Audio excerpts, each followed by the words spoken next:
The Bible says, if you want to be the greatest, you must be the least, the servant to all. That's not just some poetic spiritual line, that's a real master key to life. Most men don't get it because it's completely counterintuitive. Most of the beneficial things in life are going to be counterintuitive to our nature. That's why we reach for the supernatural, right? The word says, the world says, get yours. Get yours first. Be the man. This idea of being a boss, me and my endeavors, I'm a boss, right? And I've learned,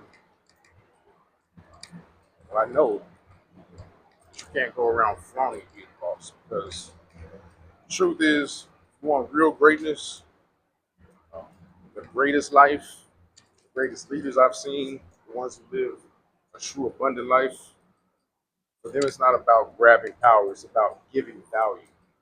It's about the progressive realization of a worthy ideal. Shout out to Earl Nightingale. That's the best definition of success I've ever heard. Is success is the progressive realization of a worthy ideal.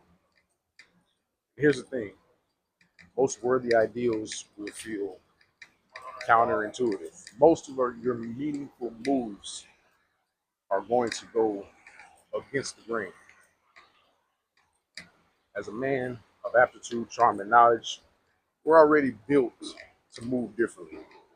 We don't follow the herd, we set the tone, we set the trend. That's why we move. The way we move is always contrary to convention. Convention is where mediocrity lies.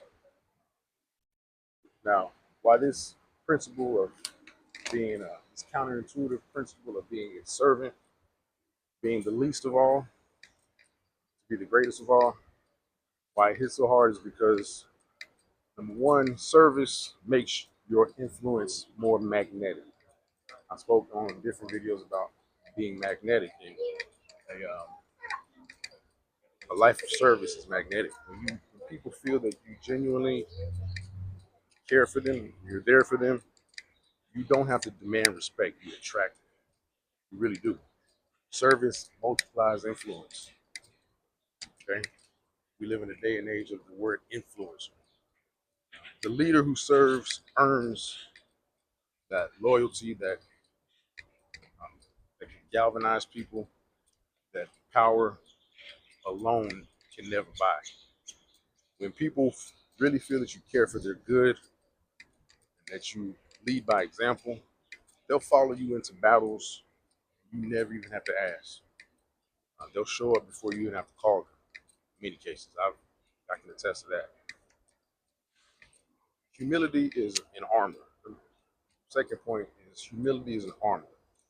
Service shows humility. Pride puts a target on your back. Humility makes you untouchable. You rise higher, farther because you're not busy defending your ego. Um, Humility will protect your inherent greatness. Pride builds shaky towers. Humility builds unshakable foundations. Okay, you actually really do. I've heard somebody say you rise higher by putting yourself lower, and that's very true. Now, as a leader, my third point, as a leader, you want to be close to the people because that gives you your true edge. Some kings in towers build towers. They rule from the tower. Kings in towers are blind. Kings that serve in the trenches, they see the real game, they see the real needs, the real opportunities. Um, they can see more than the king in the tower. And when you're on the ground, you're close to the people, you have a clearer pulse on reality.